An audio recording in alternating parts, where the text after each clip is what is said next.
O seu cabelo está caindo muito, afinando?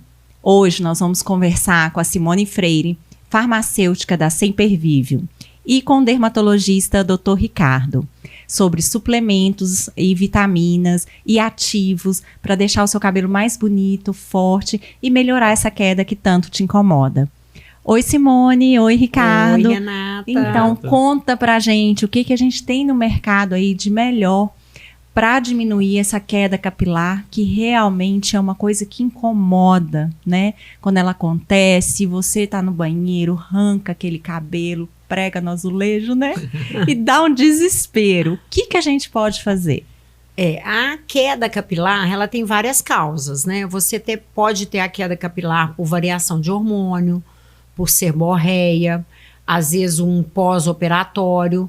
A gente viu o pós-Covid, um dos efeitos, né, colaterais do pós-Covid era a queda capilar. Então, primeiro você tem que ver, né, a causa. Quando não tem uma causa definida, a gente pode tratar com suplementos em geral. São suplementos que atuam realmente no couro cabeludo, fortalecendo e melhorando o crescimento. Hoje em dia a gente tem suplementos à base de biotina, que é a vitamina H, ela age no couro cabeludo e no fio de cabelo. A biotina é o que tem nesses principais suplementos para cabelo, né? Que a gente encontra na farmácia, manda manipular. Hoje em dia, eu falo que se você chegar ou entrar no Google ou ir numa drogaria, você vê um monte de suplemento. Exímia, Pantogap, o Food, tem várias marcas, né? Eu gosto de realmente, às vezes a vantagem do manipulado é porque você consegue doses mais altas dessas vitaminas, né? Então a biotina, a gente pode até usar a dose de 5 até 10 miligramas de biotina, que é uma dose boa para você ter um efeito mais rápido. E aí você pode usar as vitaminas do complexo B, né? Que o pantotenato de cálcio, a tiamina. O ferro, às vezes muita gente tem queda de cabelo por causa de deficiência de ferro. Anemia causa queda de cabelo. Então você pode fazer uma suplementação com todas essas vitaminas. O ideal, quando a pessoa tem uma queda de cabelo, é que ela faça uma avaliação com o dermatologista para definir a causa dessa queda de cabelo. Porque se é, por exemplo, uma causa hormonal, se é, por exemplo, uma doença do couro cabeludo, é um lúpus do couro cabeludo. Até para descartar algumas doenças, exatamente, né? Se é um lúpus do couro cabeludo, se é uma alopecia fibrosante frontal, se é alguma doença específica, você vai ter que tratar com medicações específicas para aquela patologia, né? Mas a gente sabe que existem substâncias que são importantes para um crescimento adequado e para um embelezamento adequado do fio, da haste capilar, né, Simone? E aí, pensando nessa perspectiva, por exemplo, a Simone falava do ferro, né? A gente sabe, por exemplo, que muito antes da pessoa ter uma anemia, por exemplo, ela já pode ter uma queda de cabelo por ter uma baixa de ferro. Então, às vezes, a dosagem de ferro do paciente, ela é próximo do valor normal, mas para queda de cabelo aquilo não é normal, já é um valor que está abaixo daquilo que seria necessário para a manutenção do fio de forma adequada. O organismo não se preocupa muito, né, em nutrir o cabelo. Ele Exatamente, vai ele vai priorizar fazer células sanguíneas para transportar o oxigênio, né, no seu organismo do que preservar, por exemplo, seu cabelo. Então é mais fácil ele deixar o cabelo cair do que você ter uma anemia, por exemplo, no primeiro momento. Sim. Então, por isso é importante ter uma avaliação médica, né? Assim, a mesma coisa acontece, por exemplo, com a vitamina B12. Assim, ela começa a ficar um pouco mais baixa. Muito antes da pessoa ter uma anemia por deficiência de B12, ela já pode ter, por exemplo, alterações neurológicas, ela pode ter zumbido, tonteira, vertigem, aumenta o risco de queda. Isso é muito comum em idoso, por exemplo, e pode ter aumento de queda de cabelo. Então, às vezes, o valor de referência puro que vem no exame, ele não reflete a necessidade do indivíduo em relação àquele componente. Todo valor de referência ele é feito com a média dos valores normais da população saudável, vamos dizer assim. Então, para a população saudável, a média é essa. Mas essa média é suficiente para você manter o fio de cabelo? Para o indivíduo. Para o indivíduo? Nem sempre. Então, dependendo da doença, da patologia que a gente está falando, esse valor de referência ele muda um pouco. Então, o ferro, por exemplo, é um exemplo disso, né, Simone? Assim, a gente vê, às vezes, valor dentro do valor que é normal, a pessoa não teve ainda uma anemia, por exemplo, mas se ele está já num quadrante inferior, vamos dizer assim, é importante que você faça uma reposição. Se o paciente tem uma reserva baixa de ferro, que isso pode ser dosado, por exemplo, dosando ferritina, se a reserva é baixa, a gente sabe que ele já vai ter alguma perda capilar, mesmo tendo um valor que está dentro do valor de referência. E tem algumas doenças também que pioram a queda, o hipotiroidismo, né? A gente vê muito problema, às vezes, de dermatite, pessoas que têm seborreia, tem dermatite, um cabelo muito oleoso, ele tende a cair mais, né?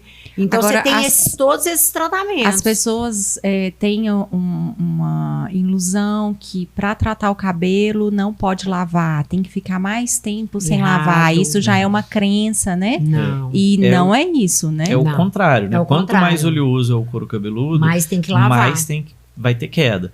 Então é importante que a pessoa lave tem que com frequência manter grande. o couro cabeludo limpo, né? Porque às vezes a pessoa fala assim, eu não vou lavar porque toda vez que eu lavo cai muito. Mas isso é errado, porque você vai começar a deixar ali os folículos pilosos sujos, vai entupir ali, como se entupisse mesmo. E aumenta, fica muito mais oleoso, obstrui os folículos pilosos, você aumenta a chance de ter alguma doença associada, por exemplo, a fungo, né, assim, no couro cabeludo, que acaba piorando a queda.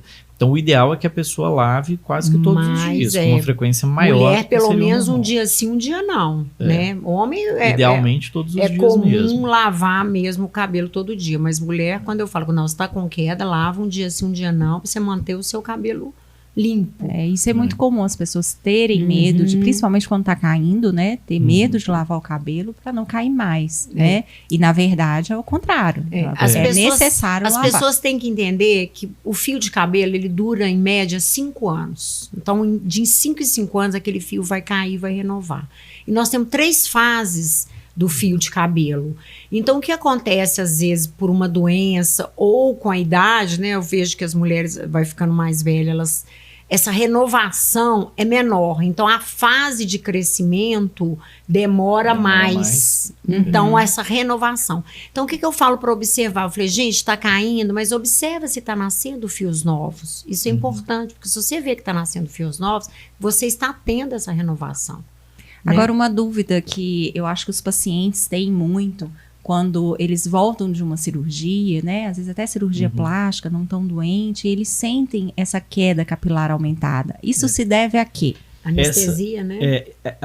Essas fases que a gente tem do crescimento capilar, o que acontece? Você tem uma fase que o cabelo ele é bem implantado, você tem uma fase que é uma fase que o cabelo está em processo de queda, e você tem o cabelo caindo propriamente dito. Em geral, no seu couro cabeludo, mais ou menos 85% dos fios são fios muito bem implantados. Mais ou menos uns 10% estão em processo de queda, e você tem aí menos de 5% que é o que está caindo a cada dia. Toda vez que você tem um estresse, seja um estresse físico, ou um estresse emocional, ou um estresse até farmacológico muito intenso, é como se você sincronizasse esses fios que estão em processo de queda, e eles entram em processo de queda efetiva. De uma então, acelera a fase que está em processo de queda, que é isso que a Simone tinha falado, né? Então, por exemplo, a pessoa que faz uma cirurgia de grande porte, a pessoa que teve, por exemplo, um infarto, teve uma internação em terapia intensiva, uma pessoa que teve um Covid grave, por exemplo, a pessoa que fez, por exemplo, uma cirurgia bariátrica que emagreceu demais. Então, tudo aquilo que é um estresse muito grande, uma pós-gravidez, pós-parto, por exemplo, a gente vê isso também. Pós-parto ainda tem a questão hormonal. Mas o que acontece é que esses fios eles sincronizam, vamos dizer assim, e essa porcentagem que estava para cair lentamente, ela cai maciçamente. Geralmente a queda acontece mais ou menos uns 3 meses depois do evento. Então, assim, se começa a cair muito, se você olhar para trás, entre uns 2 e 4 meses atrás, perto aí de uns 3 meses, vai ter algum evento que foi mais significativo e que está fazendo essa queda de forma mais maciça. Pensando nessas causas que são o que a gente chama de eflúvio telógeno, que é quando você sincroniza essa fase. Não é a queda da doença, por exemplo, né? Assim, de uma dermatite seborreica, de uma alopecia fibrosante frontal, de uma alopecia androgenética, por exemplo. Por isso que a avaliação é importante para saber o diagnóstico. Mas nesses que sincronizam, né, Simone? Sincronizou, vai cair. Depois de um tempo, o cabelo vai voltar a nascer. Mas esses suplementos, eles acabam ajudando a que o cabelo cresça mais rápido. Então acaba que melhora um pouco, porque cresce mais rápido, dá uma melhor cobertura. Também. Isso. Então, eu falo... Mesmo se a pessoa não tiver feito, não fizer nada, esse cabelo ele vai nascer. A Pode tendência demorar. é Porque por isso você ter uma suplementação e você está com os nutrientes necessários. Então, existem alguns suplementos que a gente fala assim, são os básicos. Independente do fator da queda, são nutrientes que você tem que ter em níveis mais elevados. Então, falamos aí do ferro, da vitamina B12, a biotina, né, que é a vitamina H, o pantotenato cálcio, que seria a B5, né? E mesmo outras vitaminas, igual a vitamina D. Eu acho que a vitamina D, ela acaba... É um hormônio, a vitamina D. Então, ela age como ação anti-inflamatória, né? Então, a importância de você ter esses nutrientes num nível mais elevado no organismo para você ter uma resposta mais rápida. E existem alguns suplementos mais específicos, né? Hoje em dia, a gente tem... você tinha falado da queda androgênica, né? Que é mais comum no homem, mas hoje em dia a gente tem visto em mulher também, né? Que é a finasterida, a dudasterida, né? E um dos que a gente tem visto sendo muito usado é o minoxidil, né? Mas o minoxidil oral é um medicamento mesmo, então ele é só prescrito com receita médica. É um medicamento que tem retenção de receita. Toda vez que você vai comprar ou vai manipular, você precisa da receita médica. Nova, né? E pode ser usado de forma tópica, né? O minoxidil tópico, o que ele faz, assim, ele acelera o crescimento capilar, ele melhora um pouco a vascularização local no couro cabeludo, né? E ele acaba fazendo com que o cabelo cresça um pouco mais rápido e até um pouco mais grosso, né? Assim, ele engrossa um pouco, dando um pouco mais de cobertura mesmo. Então, às vezes, só de engrossar um pouco já cobre mais, já dá um aspecto melhor para o couro cabeludo. E a qualidade desse fio também nasce melhor. Nasce melhor. Porque não basta só nascer, ele tem que ficar forte para continuar crescendo, né? Então, às vezes a pessoa fala, tá nascendo, mas tá muito fraquinho e esse fio não desenvolve. E tem algumas pessoas que não conseguem passar o cabelo de uma certa altura, seria isso? Mas eu acho que isso é genético. As pessoas às vezes reclamam disso, meu cabelo não cresce tanto, porque tem a parte genética. Tem. Né? E tem aquilo que a gente estava falando assim, de perceber qual que é o diagnóstico para fazer o melhor tratamento. Por exemplo, é muito comum as pessoas que falam que não cresce muito ser alopecia, no final das contas, androgenética. Porque aí o cabelo é um cabelo muito fino, então à medida que ele cresce, ele afina e não dá conta. E ele não dá volume. Então a pessoa fala, quando eu era jovem, eu fazia um rabo de cavalo, era um rabo grande, era grosso, meu cabelo agora ele é fininho, é um cabelo mais mirrado.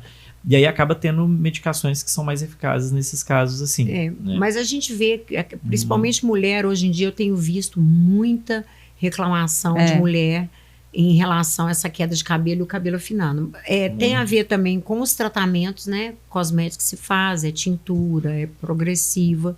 Isso vai piorando a queda, né? Então tem que ter esse cuidado, até que nível, né, que isso não vai piorar a queda.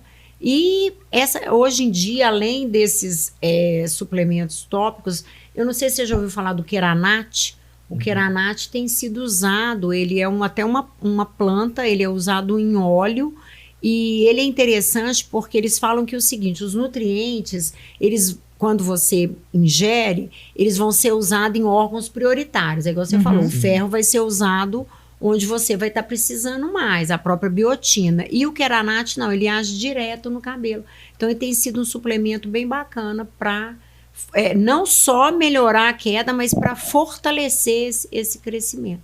E de uso tópico, Simone, existe alguma coisa para o fio do cabelo? Para melhorar, assim, espessar, deixar o fio mais espesso, melhor, mais saudável? A gente faz associações do minoxidil, por exemplo, com o depantenol. Você pode associar o minoxidil com fatores de crescimento. Porque o minoxidil, na hora que você passa ele puro, ele dá uma ressecada no cabelo. Eu estava até conversando com o doutor Ricardo do veículo. Né? Hoje em dia, antigamente, se usava muito veículos alcoólico. Os estudos do minoxidil, a ação dele maior é no álcool. Então, quando usava aquoso, você não tinha tanto resultado.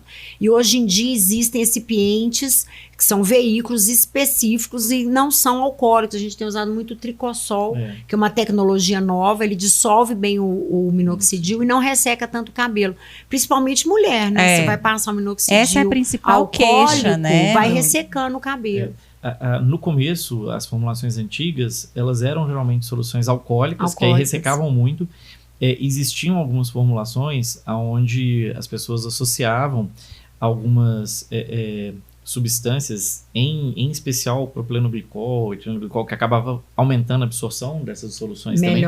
Melhora um pouco, mas eles são fotossensibilizantes, então algumas pessoas, por exemplo, quando passava de dia e saía no sol, tinha uma irritação violenta do couro cabeludo. Então a gente vê muito isso, porque tem formulações prontas da indústria farmacêutica que ainda usam isso. E aí às vezes a pessoa fala, eu tentei usar o minoxidil, mas coçou demais na minha cabeça, eu não tolerava a medicação. Achei até que é uma alergia. Achava que eu tinha uma alergia. Em geral, a alergia não é do minoxidil, a alergia é do veículo. Daquela substância que ou é de base alcoólica, ou tem ali, por exemplo, um propilenoglicol, que às vezes a pessoa não tolera bem, ou tem um propilenoglicol, ela até toleraria, mas como ela sai no sol, ela fotossensibiliza e não tolera, né, Simone? E tem outros componentes que podem ser usados que aumentam a absorção hoje, sem deixar o cabelo tão ressecado. Hoje a tecnologia são substâncias assim, dissolvem bem o minoxidil, tem boa absorção e são menos irritantes para o couro cabeludo. Então já é possível, né, manipular. Hoje em dia o tricossol é mais realmente da manipulação e associar outros ativos para potencializar a ação. Igual você falou, não é só diminuir a queda, tem que fortalecer esse fio. A gente tem trabalhado muito com fatores de crescimento, tá? EGF, IGF, que melhora o próprio depantenol para fortificar, né? Que pode ser usado na intradermoterapia também capilar, né? Sim. Que tem um resultado muito bom. Que tem um resultado muito bom. Geralmente é o que a gente acaba usando. E tinta no cabelo, ela faz aumentar a queda? Né? Tem vários pacientes têm essa preocupação, precisam pintar esse cabelo com frequência. Me conta, como que é isso? Vai depender da qualidade do produto que você está usando. Né? Assim, as tinturas de cabelo, geralmente, elas são feitas em etapas, né? Assim, e na maior parte dos produtos, eles têm alguma substância que abre um pouco a cutícula do cabelo, e depois você usa um outro produto que pigmenta e que fecha essa cutícula novamente. Então, quanto mais agressivo for esse componente no abrir e fechar essa cutícula, maior a chance de ter queda. Como um clareamento, por exemplo, fazer um clareamento muito intenso para depois fazer uma pigmentação, é um processo muito agressivo, né, assim, para o cabelo. Então, depende um pouco do produto que você está usando, né, assim. E aí, geralmente, esses produtos, aqui é uma situação onde até é ruim falar, mas que é a mais pura verdade, assim. Geralmente, nesse contexto, os produtos mais caros são de melhor qualidade, entendeu? Assim, e tem a questão também dos metais pesados, né? A questão dos metais pesados, que pode interferir, né, inclusive nessa queda. Isso. E aí vai variar mesmo de pessoa para pessoa, e essa questão das causas que estão ali relacionadas a essa queda capilar. E em relação aos produtos também, Renata, assim, não só a tintura, mas, por exemplo, às vezes a gente vê um outro contexto que ainda bem que é relativamente raro no Brasil, mas eu vejo com alguma frequência em consultório isso, né, assim, que são aqueles produtos que são utilizados para alisamento, diminuição de frizz no cabelo, né, assim. Então, às vezes a pessoa faz algum tratamento para deixar o cabelo mais liso, né, assim. E dentro dos produtos que são padronizados para uso, existem produtos que são incompatíveis entre eles. E se a pessoa usa eles com intervalo de tempo curto, eles levam ao que a gente chama de quebra química, né? Assim, então, não dá para você trocar de cabeleireiro toda vez que você vai, porque pode acontecer de você ir em alguém que usa um produto que é incompatível com o que usou antes. Então, você tem que saber o que você está usando. Não dá para você deixar a pessoa passar qualquer coisa no seu cabelo sem saber, porque isso pode ter consequências graves. Geralmente, quando tem essas quebras químicas, são quadros um pouco até dramáticos, porque quebra mesmo o cabelo. Ele começa a ficar todo quebradiço.